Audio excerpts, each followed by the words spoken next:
نبی پاک علیہ السلام کی تبلیغ کے 3 دور ہیں۔ ایک تو حضور نے اپنے قول سے تبلیغ فرمائی ہے، وہ 40 سال کی عمر سے محبوب نے اعلان فرمایا اور تبلیغ کی، اور ایک نبی پاک صلی اللہ تعالیٰ علیہ وسلم بالواسطہ حضور کی تبلیغ ہے جو آج تک جاری ہے۔ امت کے علماء، مشائخ، مبلغین حضور کے دین کو آگے پھیلا رہے ہیں، تو دراصل یہ بھی تبلیغ رسول پاک علیہ السلام ہی کی تبلیغ۔ اور ایک حضور کی تبلیغ کا دور ہے، حضور کی پیدائش سے لے کر ولادت مبارکہ سے لے کر حضور علیہ السلام کے اعلان نبوت تک۔ اس دوران نبی پاک نے جو تبلیغ فرمائی ہے وہ اپنے کردار سے فرمائی ہے۔ عرب کا وہ معاشرہ جو بڑا میلا کچیلا گدلا ہو چکا تھا، جس کے اندر سراسر مادہ پرستی کا زور تھا، جس کے اندر لوگ انسانوں کی خرید و فروخت کرتے تھے، جس کے اندر بیٹیوں کو زندہ دفن کر دیتے تھے، جس کے اندر جو آدمی جتنا زیادہ مضبوط ہوتا تھا اتنا زیادہ لٹیرا بن جاتا تھا، اس معاشرے کے اندر رسول کریم علیہ السلام نے 40 سال گزارے، اور اس طرح گزارے کہ جو بیگانے بھی تھے وہ بھی کہا کرتے تھے یہ صادق ہیں، یہ امین ہیں۔ اور جب حضور نے اعلان نبوت کیا تو فرمایا، یہ قرآن مجید کے لفظ ہے، فرمایا فَقَدْ لَبِثْتُ فِيكُمْ عُمَرًا مِّن قَبْلِهِ أَفَلَا تَعْقِلُونَ، میں تمہارے بیچ عمر کا ایک حصہ گزار چکا ہوں، تمہیں عقل نہیں ہے، شعور نہیں ہے۔ نبی کریم علیہ السلام نے اپنے کردار کو، اپنے عمل کو اپنی نبوت کی دلیل کے طور پر بیان فرمایا۔ وہ تو حضرت حلیمہ بھی فرماتی ہیں نا، جب میں نبی کریم علیہ السلام کو اپنے گھر لے گئی تو میرا اپنا بچہ بھی دودھ پیتا تھا، 2 میرے بیٹے ہو گئے، ایک میری یہ نسبی اولاد اور حضور میری رضائی اولاد۔ تو کہتی ہیں جب میں کریم محبوب علیہ السلام کو اپنے سینے سے لگاتی تھی تو حضور میرے ایک پستان سے دودھ پیتے تھے اور دوسرا اپنے بھائی کے لیے چھوڑ دیا کرتے تھے۔ یہاں سے رسول کریم علیہ السلام نے کردار کے ذریعے تبلیغ، اور پھر اعلان نبوت سے پہلے ایک تنظیم عرب کے جوانوں پر، عرب کے سرداروں پر مشتمل بنائی گئی، جس میں نبی کریم علیہ السلام نے بڑا حصہ لیا سرکار نے، اور بڑے اہم لوگوں کو شعور حضور نے عطا فرمائے۔ وہ اس جماعت کا فیصلہ تھا کہ ہم سارے جوان، سارے بڑے لوگ ملیں گے، یہ حضور کے اعلان نبوت سے پہلے کی بات ہے، ہم بڑے لوگ ملیں گے، کسی بڑے کو کسی چھوٹے پر ظلم نہیں کرنے دیں گے، کسی آدمی کو کسی غریب کا حق نہیں کھانے دیں گے۔ حضور علیہ السلام نے نا اپنے کردار سے، اپنے عمل سے، اور آپ کا جو عمل ہوتا ہے نا وہ اصل ہوتا ہے۔ ایک ہوتا ہے آپ کوئی بات کرتے ہیں، اور ایک ہوتا ہے کہ آپ کوئی عمل کرتے ہیں۔ آپ جب عمل کرتے ہیں تو عمل کے ذریعے بھی لوگوں تک بات پہنچتی ہے کہ دراصل آپ کا اٹھنا بیٹھنا چلنا پھرنا کیا ہے۔ میرے رسول کریم علیہ السلام کا اٹھنا بھی ایک نبی کا، بیٹھنا بھی ایک نبی کا، بات کرنا بھی ایک نبی کا، معاملات زندگی کرنا بھی ایک نبی کا، لین دین کرنا بھی ایک نبی کا۔ ایک شخص کہتے ہیں میں نے اعلان نبوت سے پہلے حضور علیہ السلام سے کوئی چیز خریدی تھی، اور میں نے عرض کیا تھا آپ یہاں تشریف رکھیں، میں پیسے لے کے آتا ہوں۔ میں 3 دن کے بعد آیا۔ دیکھو یہ بات کرنی کتنی آسان ہے، بولنی کتنی آسان ہے، پر 3 دن یہاں میرے بھائی کو کسی شخص کو 2 گھنٹے انتظار کرنا پڑ جائے تو لوگ کہتے ہیں الانتظار اشد من القتل، یہ تو قتل سے زیادہ تکلیف والا معاملہ ہے منتظر رہنا کسی کا۔ کہتے 3 دن کے بعد میں آیا تو میرے رسول کریم وہیں تشریف فرمایا، بس اتنا فرمایا یار تم نے مجھے بڑی تکلیف میں ڈال دیا، 3 دن ہو گئے یہاں رکے ہوئے۔ تو حضور نے اپنے کردار کو، اپنے عمل کو، اپنے معاملات کو سب سے پہلے اپنی نبوت کی دلیل کے طور پر پیش کیا۔ کسی نے کیا خوب کہا تھا کہ جو تیری جان کے دشمن ہیں وہ بھی کہتے ہیں، وہ جو تیری جان کے دشمن ہیں، بظاہر تو آئے ہیں نا ہجرت کی رات جان لینے، لیکن امانتیں حضور کے گھر میں رکھی ہوئی ہیں، امانتیں کاشانہ نور پہ پڑی ہیں۔ وہ جو تیری جان کے دشمن ہیں وہ بھی کہتے ہیں کہ امین تو ہے اور صداقت کی آبرو تو ہے، امین بھی تو ہے، صداقت کی آبرو تو ہے۔ تو پہلے کردار، پھر دوسری بات، اللہ تعالیٰ نے اپنے محبوب علیہ السلام کو اپنا مطلق نائب بنا کر، اپنا محبوب اعظم بنا کر۔ ویسے ہی سارے انسانوں کے بارے میں کہا وَإِذْ قَالَ رَبُّكَ لِلْمَلَائِكَةِ إِنِّي جَاعِلٌ فِي الْأَرْضِ خلیفہ، میں زمین میں اپنا نائب بنانے والا ہوں۔ لیکن حضور علیہ السلام تو محبوب ہے نا، حضور کی نیابت تو محبوبیت کے درجے پر فائز ہے۔ تو رسول پاک کو رب کریم نے اس طرح کا بنا کے بھیجا کہ حضرت عبداللہ ابن رواحہ رضی اللہ تعالیٰ عنہ بیان فرماتے ہیں کہ اگر حضور کوئی معجزہ نہ بھی دکھاتے، نبی کریم علیہ السلام سے کوئی اعجاز لوگ نہ بھی دیکھتے، تو محبوب کا تو چہرہ ہی اس طرح کا تھا، لوگوں نے دیکھتے جانا تھا اور کلمہ پڑھتے جانا تھا۔ لیکن باوجود اس کے میرے رسول پاک کا اعجاز یہ ہے، کمال یہ ہے کہ حضور کبھی اشارہ کر دیں تو چاند 2 ٹکڑے ہو جائے، کبھی دعا مانگ دیں تو ڈوبا ہوا سورج واپس آ جائے، کبھی محبوب گزرنے لگے تو پتھر آپ پر سلام پڑے، کبھی حضور پہاڑ پر چڑھ جائیں تو پہاڑ وجد میں آ کر جھومنے لگے، محبوب کا کبھی نماز پڑھاتے ارادہ بن جائے تو اللہ تعالیٰ قبلے کا رخ ہی تبدیل فرما دے۔ کیا خوبصورت سوچ ہے اور کیا نظریہ دیتے ہیں بریلی کے امام۔ فرماتے ہیں اجابت کا جوڑا عنایت کا صحرا، دلہن بن کے نکلی دعائے محمد، اور اجابت نے جھک کر گلے سے لگایا بڑی ناز سے جب دعائے محمد۔ دیکھو خدا کی رضا چاہتے ہیں دو عالم، خدا چاہتا ہے رضائے محمد صلی اللہ تعالی علیہ وسلم۔ اور ایک مقام پہ فرماتے ہیں نائب دست قدرت پہ لاکھوں سلام، نائب دست قدرت پہ لاکھوں سلام۔ تو اللہ تعالیٰ نے نبی پاک صلی اللہ تعالی علیہ وسلم کو جو اعجاز۔ پھر ایک اور بات، حضور امی ہے، دنیا میں آ کر محبوب نے کسی سے پڑھا ہی نہیں۔ میرے محبوب نے جتنا پڑھا ہے رب کریم سے ہی پڑھا ہے۔ الرحمن علم القرآن خلق الانسان، رحمان نے قرآن سکھایا پھر انسان بنایا۔ اللہ تبارک و تعالیٰ کی بارگاہ کرم سے حضور نے لیا۔ رسول کریم امی ہیں، یہ بھی حضور کی نبوت پر ایک بڑی دلیل۔ دیکھو ایک ہوتا ہے کوئی آدمی بچپن سے ہی کسی چیز سے شغف رکھے اور جب اس کی عمر بڑی ہو جائے تو کہتے ہیں اس کا تجربہ بڑا ہو گیا ہے، یہ پہلے کوئی شعر کہتا تھا، کوئی ادبی جملہ کہتا تھا، تو اب اس کی یہ کام کرتے کرتے عمر بڑی ہو گئی ہے تو رسوخ حاصل ہو گیا۔ 40 سال کی عمر مبارک تک نبی کریم نے ایک شعر بھی نہیں کہا۔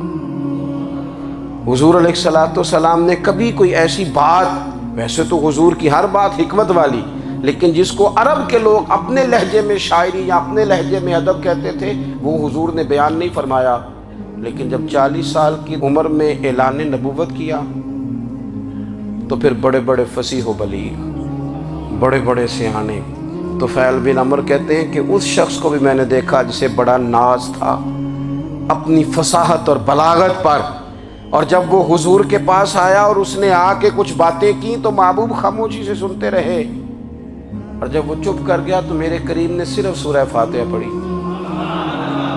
کبھی اٹھتا تھا، کبھی بیٹھتا تھا، کبھی غور کرتا تھا، کبھی دائیں جاتا تھا، کبھی بائیں جاتا تھا، پھر کہنے لگا بتاؤ نا کلام کس کا ہے؟ فرمایا اس رب کا، اس رب کا، اس رب کا جس کا میں رسول بن کے آیا ہوں۔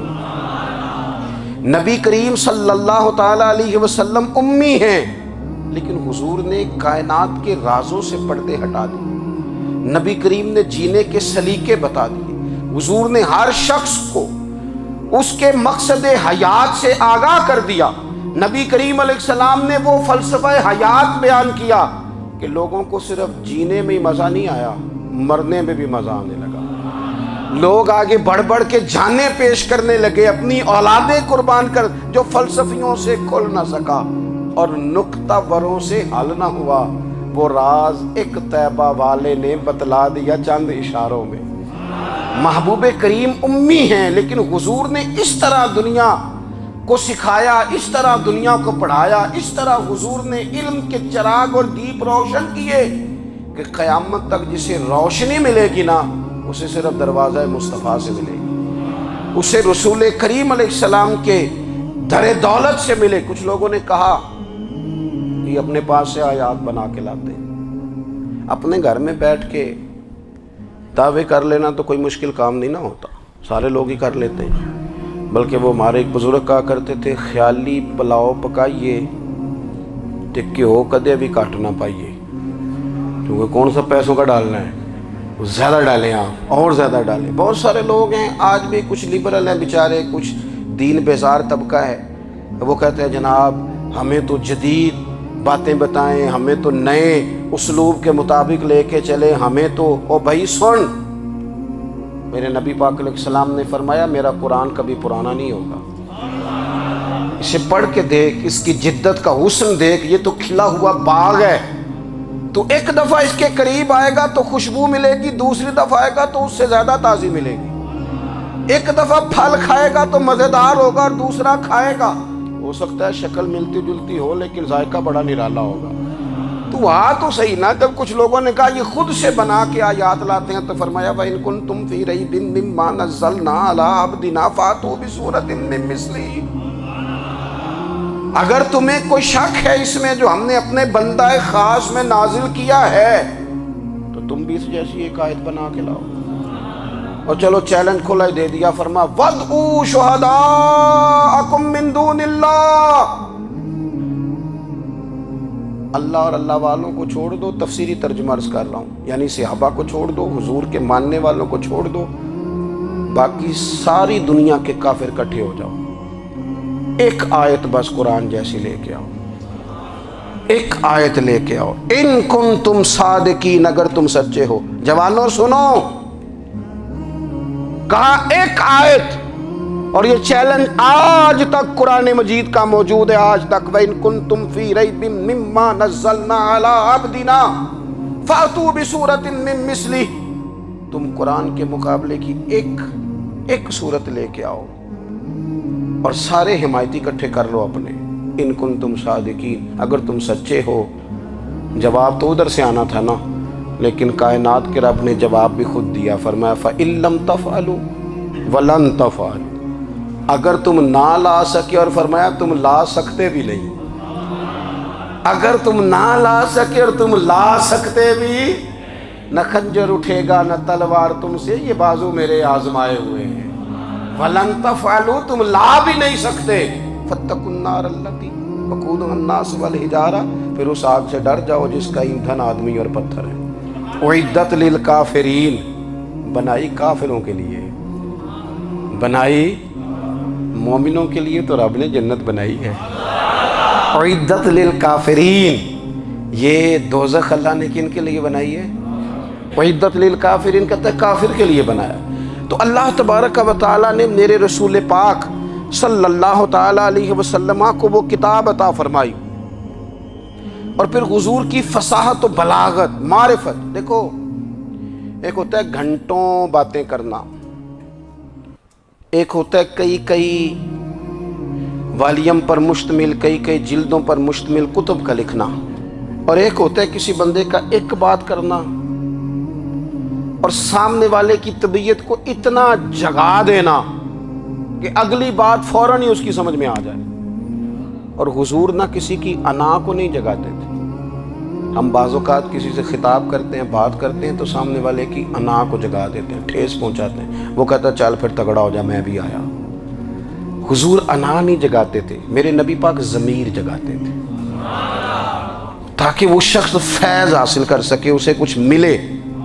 نبی کریم کا جو انداز تکلم ہے وہ اس طرح کا ہوتا تھا کہ انسان خود بخود کھل اٹھتا تھا کہ مطلب یہ بات ہونے کیا لگی ہے، مطلب حضور کیا فرمانے لگے۔ نبی کریم صلی اللہ تعالیٰ علیہ وسلم ایک دن محبوب کریم نے صحابہ کے پیچھے حضور کی فصاحت و بلاغت دیکھے، فرمایا محبوب نے کتنا نادان ہے وہ شخص جو اپنے ماں باپ کو گالی دے۔ کھلی ہو گئی لوگوں کی آنکھیں، کان کھڑے ہو گئے کہ یا رسول اللہ کون ایسا بدبخت ہے جو ماں باپ کو گالی دے گا۔ اب جب سوالات ذہنی سطح پر پوری طور پر ابھر گئے نا، تو اب رسول کریم نے بات سمجھائی، یہ ہے فصاحت و بلاغت، تیرے آگے ہیں یوں دبے لجے فصحاء عرب کے بڑے بڑے، کوئی جان منہ میں زبان نہیں بلکہ جسم میں جان نہیں۔ یا رسول اللہ کون ایسا نالائق ہے جو ماں باپ کو گالی دے؟ اب جب ذہنی سطح یہاں تک ابھر آئی تو اب حضور نے سمجھایا، فرمایا جب تم کسی کے ماں باپ کو گالی دو گے نا تو تو وہ بھی تو جواب میں تمہارے ماں باپ کو دے گا نا۔ تو فی نفس ہی یہ تم نے خود ظلم کیا ہے اپنے ماں باپ پر۔ کیوں تم نے ایسا لہجہ اختیار کیا کہ جس سے سامنے والے کی انا جاگ جائے اور وہ تمہارے مقابلے میں آ کر کے کھڑا ہو جائے؟ کیوں تم نے اس طرح کے انداز اختیار کیے کہ جس سے سامنے والا بھی سارے پنجے کھڑے کر کے باہر نکل آئے اور کہے آ جاؤ پھر میں بھی میدان میں حاضر ہوں؟ رسول کریم کی فصاحت، بلاغت دیکھیں نا، حضور 2-4 جملوں میں ساری بات سمجھا جاتے ہیں۔ ایک حدیث پاک اگر ہماری سمجھ میں آ جائے، ایک روایت نبی پاک صلی اللہ تعالی علیہ وسلم نے فرمایا خوبصورت مسلمان وہ ہے جو بے مقصد باتوں کو چھوڑ دے۔ لو اس سے پوری زندگی سجائی جا سکتی ہے، ایک جملے سے پوری زندگی سواری جا سکتی ہے، کوئی لمبی چوڑی باتوں میں جانے کی ضرورت ہی نہیں۔ کہا خوبصورت مسلمان یہ ہے جو بے مقصد باتوں کو چھوڑ دے، لا یعنی باتوں کو، کیا کہتے ہیں ہمارے دیہات کے لوگ، جڑے پنڈ جانا نہیں اودا راہ پوچھنے دی۔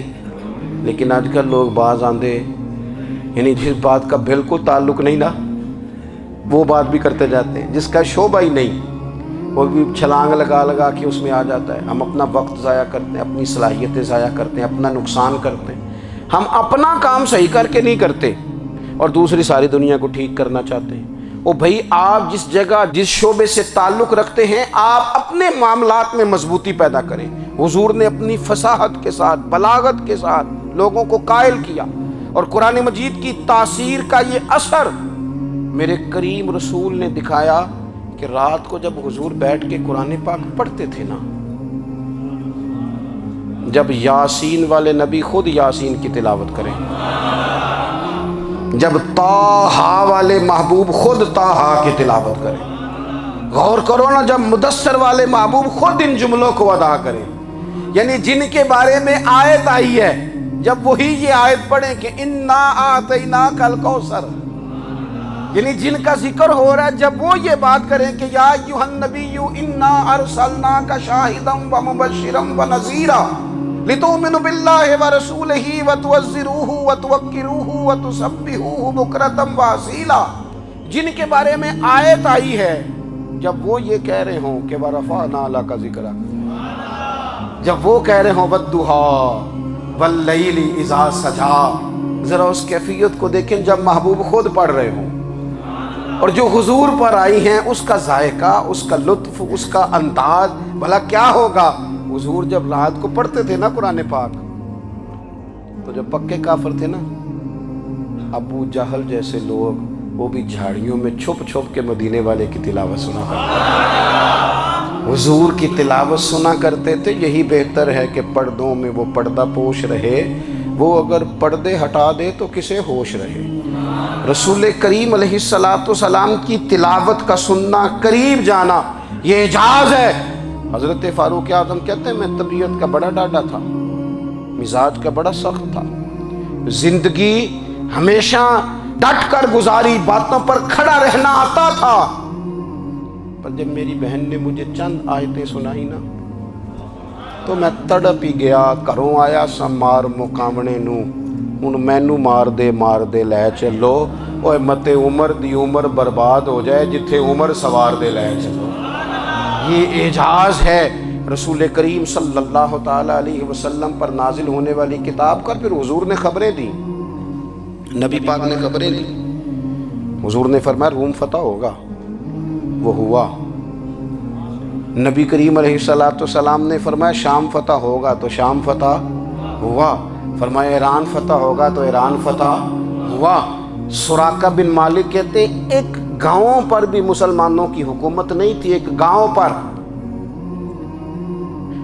حضور مکہ مکرمہ سے نکل رہے تھے، مدینہ طیبہ تشریف لے جا رہے تھے، ابھی راستے میں تھے، میں 100 سرخ اونٹوں کے لالچ میں معاذ اللہ حضور کو گرفتار کرنے پہنچ گیا۔ محبوب نے حکم دیا، حضور کا معجزہ میں نے آنکھوں سے دیکھا، میرا گھوڑا زمین میں دھستا چلا گیا، میں نے معافی مانگی، حضور نے معاف کر دیا۔ میں نے سمجھا اچانک ہو گیا ہے۔ یہ منوانا بھی بڑا مشکل کام ہے۔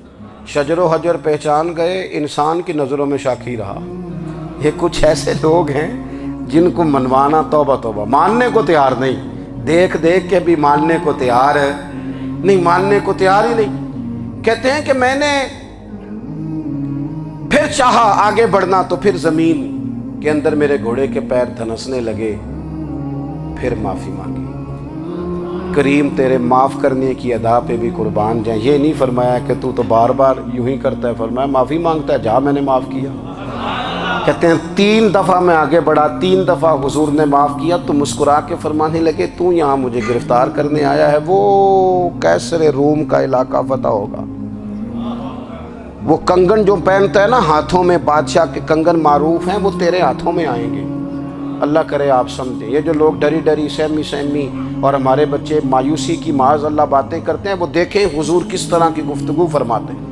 ابھی ایک گاؤں پر بھی اسلام کی حکومت نہیں، لیکن حضور کا خبر دینے کا انداز۔ کریم فرمانے لگے وہ کیسر روم کے جو کنگن ہوں گے وہ تیرے ہاتھوں میں آئیں گے۔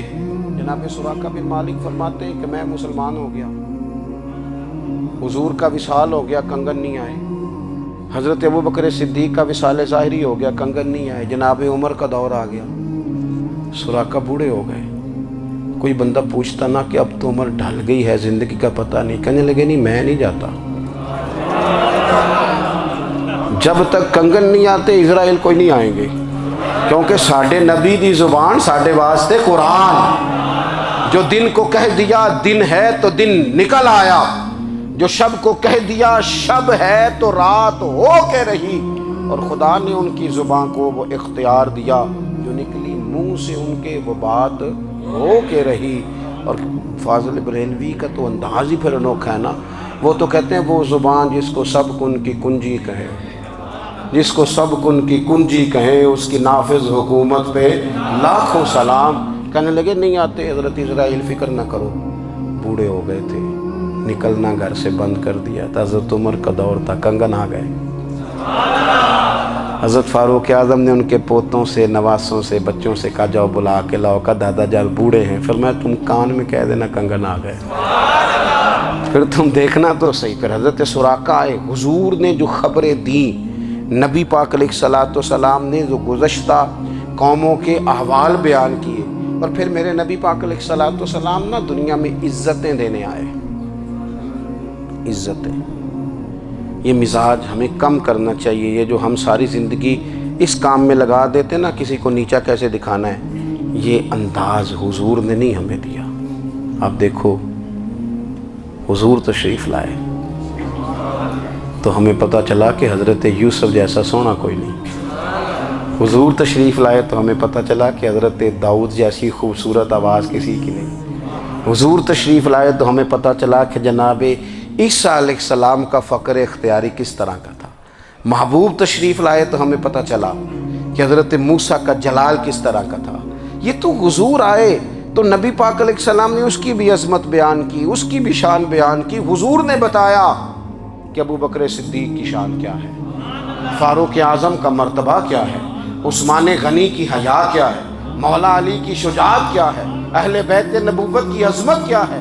حضور آئے عزتیں دینے، ماں کو عزت دی مدینے والے رسول، کہا جس کا باپ راضی ہو گیا اس کا رب راضی ہو گیا۔ فرمایا جو 2 بیٹیاں 3 بیٹیاں 4 بیٹی بہنیں یا 1 بیٹی یا بہن بیاہ کے آ گیا نا، اس طرح میری 2 انگلیاں جڑی ہوئی ہیں، میرے ساتھ جڑ کے جنت میں جائے گا۔ رسول کریم صلی اللہ تعالی وسلم نے عزت دی، عزت دی۔ حضور عزتیں دینے، کوئی اعزاز نہیں۔ ان پڑھ بندہ ہے، سادہ ہے، غریب ہے، مزدوری کرتا ہے، ہاتھوں پہ چھالے، یا رسول اللہ اس کا بھی کوئی اعزاز ہے؟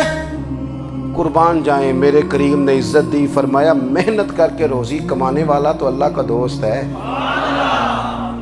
یہ اینٹیں اٹھانے والا، یہ مشقتیں کرنے والا، یہ صبح دیہڑی پہ جانے والا، یہ بیچارہ جو اچار سے روٹی کھاتا ہے، تو نے ہر شخص کی قسمت میں یہ عزت لکھی اور آخری خطبے کی صورت میں وصیت لکھی۔ رسول کریم نے ہر بندے کو اعزاز دیا، عظمتیں دی۔ حضور عزتیں دینے آئے، نبی پاک علیہ السلام نے اعزازات دیے، حضور نے نوازا۔ یہ ساری چیزیں میرے رسول پاک کی تشریف، اور پھر یہ جو حضور کے صحابہ اور اہل بیت ہیں نا، یہ بھی میرے نبی پاک کی نبوت کی دلیل ہے۔ اتنی جلدی انقلاب آیا نہیں کرتے، وہ کل تک جو رہزن تھے حضور نے راہبر بنا دیے۔ وہ لوگ جو کل تک ایک دوسرے کے گلے کاٹ کے کھاتے تھے، ایک دوسرے کو مارتے تھے، تکلیف پہنچاتے تھے، برادری ازم پہ لڑتے تھے، حضور نے بھائی بھائی بنا دیے۔ ایک پلیٹ میں کھانا کھانے لگے، سیدنا بلال حبشی، صہیب رومی، سلمان فارسی، حضور نے یوں کر کے ملا دیا۔ نبی کریم علیہ السلام نے تقسیمیں ختم کر دی دنیا۔ حضور کے صحابہ نے اپنا کردار اس طرح کا دکھایا، اتنا بلند کیا، اور صحابہ کرام علیہم رضوان اس کو دیکھ کر اتنی بلندیوں پہ گئے کہ گواہیاں اللہ کا قرآن دیتا ہے۔ فرمایا محمد الرسول اللہ والذین معہ اشداء علی الکفار رحماء بینہم تراہم رکعا سجدا یبتغون فضلا من اللہ ورضوانا۔ فرمایا یہ جو میرے محبوب کے ساتھ والے ہیں کافروں پر سخت ہیں، آپس میں نرم دل ہیں، تم جب بھی انہیں دیکھو گے سجدے کرتے دیکھو گے، رکوع کرتے دیکھو گے، تم انہیں دیکھو گے اللہ کی رضا کے متلاشی ہیں۔ انہیں ساری مادہ پرستی سے نکال کر محبوب نے رب کی رضا کے رستے پہ ڈال دیا۔ میرے نبی کریم سید عالم صلی اللہ تعالیٰ علیہ وسلم کی نبوت کے دلائل کے طور پر یہ ساری چیزیں آئیں۔ بس میں بات سمیٹنے لگا ہوں۔ حضور کا جو اخلاق ہے نا، وہ بھی نبی کریم علیہ السلام کی نبوت کی بہت بڑی دلیل ہے۔ وَإِنَّكَ لَعَلَىٰ خُلُقٍ عَظِيمٍ۔ محبوب ہم نے آپ کو نا خلق عظیم کا مالک بنایا ہے۔ کچھ لوگ سمجھتے ہیں صرف آپ کا بولنے کا انداز ٹھیک ہو تو آپ با اخلاق ہیں۔ نہیں بھائی، بولنے کا انداز ٹھیک ہونا با اخلاق نہیں، سچ بولنا اخلاق کی علامت ہے۔ آپ کا حق بات کرنا اخلاق ہے، آپ کا صحیح گواہی دینا اخلاق ہے، آپ کا اللہ تعالیٰ کی طرف سے آزمائش آنے پر صبر کا مظاہرہ کرنا اونچا اخلاق ہے۔ رب نعمت دے تو آپ کا وجود ڈھلتا جائے شکر میں، یہ اخلاق ہے۔ رب کریم اگر آپ کو کسی وقت کسی آزمائش میں اپنی حکمت سے ڈالتا ہے تو عزت نفس کو برقرار رکھنا، خودداری کو برقرار رکھنا، یہ اخلاق۔ نبی پاک نے اعلیٰ ترین اخلاق کی بات بتائی، اعلیٰ ترین۔ حضور نے لوگوں سے بیعت لیتے وقت کہا تھا میرے ہاتھ پر بیعت کرو، چوری نہیں کرو گے۔ نبی پاک علیہ السلام نے مختلف امور پر بیعت لی۔ حضرت حکیم بن حزام کہتے ہیں حضور نے میرے ہاتھ پہ ہاتھ رکھ کے کہا میرے ہاتھ پہ ہاتھ رکھ کے بیعت کرو کہ کسی دنیا دار سے سوال نہیں کرو گے، خودداری سے زندگی گزارو گے، عزت نفس سے جو رب نے تمہیں دیا ہے تم اس پر راضی رہو گے۔ لوگوں کی جیبوں کو ٹٹولنا، دوسروں کی دولتوں پہ راج کرنا، دوسروں کے مال پر نگاہیں ڈالنا اللہ کے حبیب نے پسند نہیں فرمایا۔ میں بیعت کرو کہ تم کبھی کسی سے سوال نہیں کرو گے، حد ہو گئی۔ نبھانے والوں نے پھر اس عہد کو نبھایا اور کمال کر دی۔ حضرت حکیم بن حزام گھوڑے پہ بیٹھے تھے، ہاتھ میں درہ تھا، وہ زمین پہ گر گیا، قریب غلام کھڑا تھا۔ حضرت حکیم بن حزام خود گھوڑے سے اترے، درہ اٹھایا، دوبارہ گھوڑے پہ بیٹھے۔ غلام عرض کرنے لگا حضور مجھے بتا دیتے میں اٹھا کے دے دیتا۔ آنکھیں چمک اٹھیں، فرمانے لگے کیسے بتا دیتا، اپنے رسول سے وعدہ کیا ہے کبھی کسی سے سوال نہیں کروں گا، کبھی سوال نہیں کروں گا۔ اللہ کے محبوب نے ہمیں اعلیٰ اخلاقی قدروں کی بات ہمیں سکھائی ہے۔ ہم دیکھتے ہیں کہ بڑی جلدی 2 4 5 لوگوں کے غصہ دلانے پر ہم ساری اخلاقی حدوں کو کراس کر جاتے ہیں۔ دوستو ہمارا ایک ویژن ہونا چاہیے، ہمارے ذاتی رویے بڑے معتبر ہونے چاہیے، لین دین کے معاملات کے اندر مسلمانوں کو بڑا صاف ستھرا ہونا چاہیے۔ ہمیں اپنی معاشی زندگی میں روزمرہ کے معاملات میں ہماری توجہات کا مرکز صرف اللہ رسول کی ذات ہونی چاہیے۔ رب کریم نے اپنی حکمت سے کسی کو کتنا دیا ہے یہ اس کی حکمت کے تقاضے ہیں۔ ہمیں اس نے جس رنگ میں جس حال میں رکھا ہے ہمیں اپنے رب کی رضا پر بہت زیادہ مطمئن ہونا چاہیے۔ اچھا پھر ایک اور بات، جن چیزوں کو ہم نے دکھ بنایا ہے نا یہ تو وہاں دکھ تھا ہی نہیں۔ مہینہ مہینہ چولہا نہیں جلا، لیکن کسی جگہ اظہار غربت ہے حضور کی اولاد پاک کا یا صحاب کا یا ازواج کا۔ مہینہ مہینہ چولہا نہیں جلا، لیکن یہ اخلاق عالیہ کا حسن دیکھو، اپنے گھر مہینہ مہینہ چولہا نہیں جلا، جو مانگنے آیا اسے جھولی بھر کے عطا فرمایا، کوئی دروازے سے خالی نہیں گیا۔ عزیز بھائی، اگر زندگی میں اخلاقی قدریں ہم اپنا لیں اور ہم تھوڑا تھوڑا کر کے اپنے آپ کو تبدیل کریں، ساری زندگی توجہ رہی کہ فلاں کیا کر رہا ہے، فلاں کیا کر رہا ہے، تھوڑا سا گردن کو جھکا کے اپنے اوپر توجہ ڈالیں، اپنے آپ کو وقت دیں، حضور کے اخلاق عالیہ کی روشنی میں، تعلیمات حسنہ کی روشنی میں ہم اپنے کردار و عمل پر تھوڑی توجہ دیں۔ اس وقت بہت بڑی تعداد میں امت مسلمہ ہے، اور ایسا نہیں ہے کہ دولت نہیں ہے، دولت سے بھی سرشار ہیں۔ ہمارے ہاں بڑے بڑے انجینئر ہیں، بڑے بڑے ڈاکٹر ہیں، لیکچرار ہیں، ہمارے پاس بڑے بڑے ہاسپٹل ہیں، بڑا کچھ ہے، لیکن کردار و عمل کے بادشاہ، اپنی زندگی تقوی کی روشنی میں گزارنے والے، ان لوگوں کی تعداد کم ہے۔ اگر کوئی آج بھی سارے کام نیک کرے لیکن جائیداد میں سے بیٹی کا حق رکھ جائے تو پھر اس نے کیا میلاد منایا؟ اگر آج بھی جو 2-4 لوگ بیچارے اس کے زیر دست ہیں، ملازمین ہیں، ان کے ساتھ اس کا رویہ انتہائی سخت ہو تو اس نے کیا میلاد منایا؟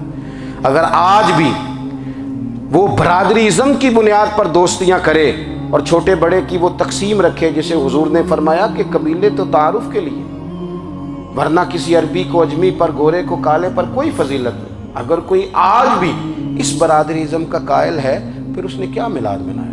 اگر کوئی شخص آج بھی اپنے آپ کو مادہ پرستی میں پوری طرح دھکیل چکا ہے اور رضا الہی کا مسافر نہیں بنا تو اس نے کیا میلاد منایا؟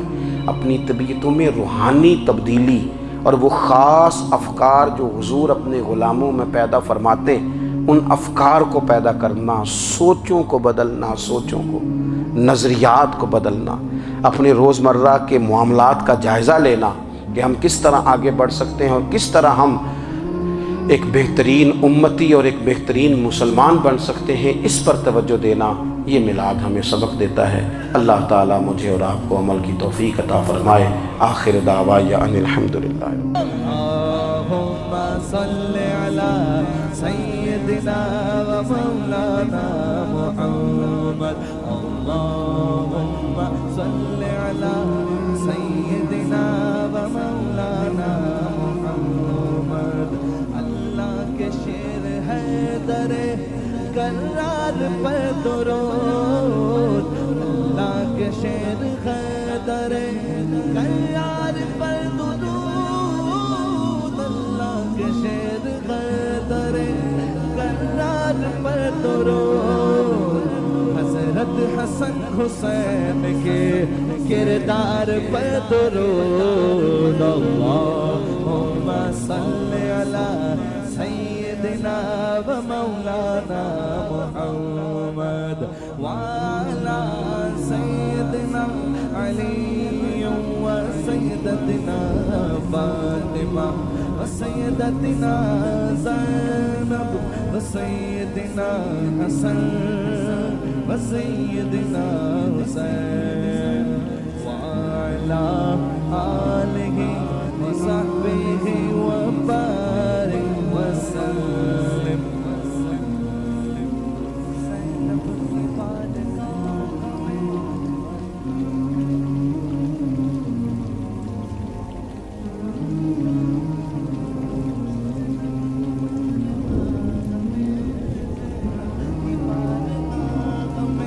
سلام نیاز ہے زینب کی بارگاہ میں، سلام نیاز ہے جو مرتضیٰ کی لاڈلی زہرا کا ناز ہے۔ اللہم صلی علی سیدنا و مولانا محمد وعلی سیدنا علی و سیدتنا فاطمہ و سیدتنا زینب و سیدنا حسن و سیدنا حسین۔